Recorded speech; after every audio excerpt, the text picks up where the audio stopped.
Hey everyone, and welcome. Today we are going to dive into analyzing survey data in R. Now this is something a lot of us do, but there's a really common, kind of subtle trap that a lot of people fall into.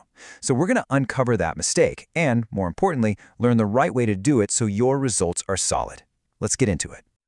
So, picture this. You've got your survey data, it's all loaded up in R, and you want to figure out the average of something. Your first instinct, right? Probably to reach for the good old t.test function. I mean, it's fast, it's easy, and it gives you a mean and a confidence interval. But is it actually the right tool for survey data? That question is exactly what we're going to answer today, and you might be surprised by what we find. Okay, to really get our hands dirty with this, we need a good example. We're going to be playing with the AgPop dataset. Now, this dataset has info on all U.S. counties, but for our little experiment, we're going to treat these counties as a population of farms. And our mission, should we choose to accept it, is pretty simple. We just want to estimate the average acreage of these farms back in 1992. That's a variable called acres92. Now this is a key piece of the puzzle. It's something we almost never have in the real world. We know the exact total population size. We know for a fact there are 3,078 farms in our entire population. Let's call this number capital N. Seriously, burn this number into your brain. It's going to be the key to everything we do next. Obviously, we're not going to study all 3,078 farms. That's way too much work. So we'll do what researchers always do. We'll take a sample. In this case, a simple random sample, or SRS, of 300 farms. Let's walk through the R code here. First up, set.seed. This is so important, you guys. It makes sure that our random sample is actually reproducible so you can get the exact same results I do. Next, the sample function is our workhorse. It's picking 300 unique numbers between 1 and 3,078. And that replace equals false part is crucial. It means once a farm is in our sample, it can't get picked again. Finally, we just use those numbers to pull out our sample data, which we'll call ASRS. All right, sample in hand. We've got our 300 farms. Now, let's put on our new-to-survey analysis hat. You want a confidence interval for the average acreage.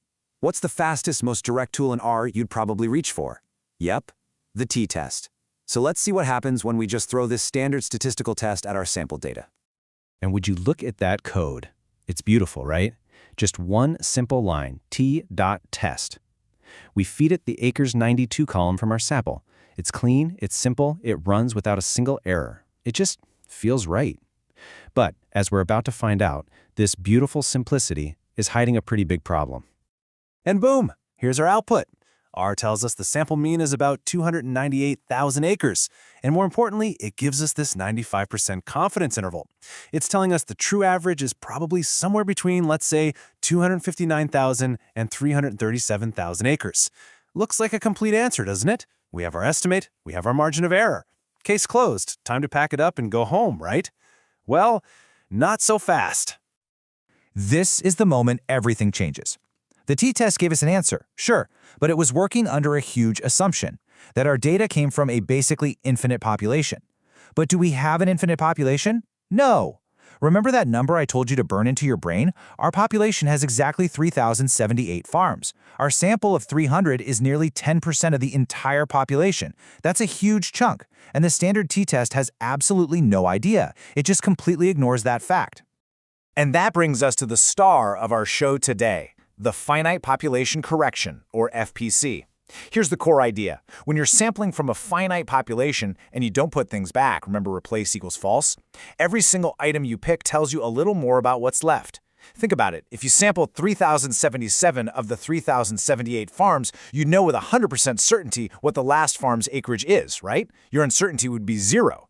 The FPC is just a mathematical tweak that shrinks our standard error to account for this extra information we get from sampling a big chunk of a known finite group.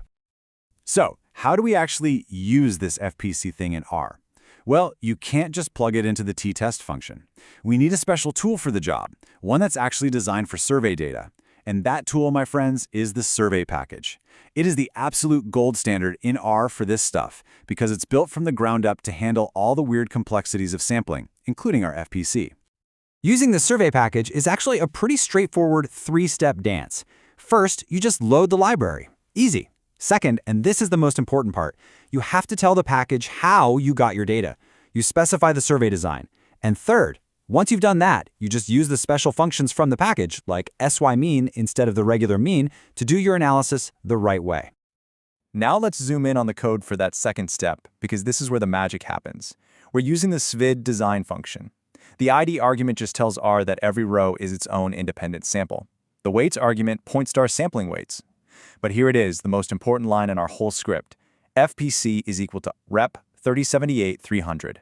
This is the finite population correction. We are explicitly telling the survey package, hey, this sample of 300 came from a total population of 3078. This is the critical information that the simple t-test was completely missing. Okay, once we've created that design object, DSRS, the hard part's over. The rest is easy. Instead of t.test, we use svymean. We just tell it which variable we care about, acres 92, and which design to use, DSRS. The package takes it from there, calculating the mean and standard error using all the correct formulas that include our FPC. Then, to get our confidence interval, we just wrap the result in the confident function. Simple as that. So the moment of truth, we've done it the quick and dirty way with a t-test, and we've done it the more careful, correct way with the survey package. Was all that extra effort in code actually worth it? Did it make a real difference? Let's put the two results side by side and see what we got. And check this out. This is the payoff. The sample mean is basically the same for both methods. No surprise there. But look, just look at those confidence intervals.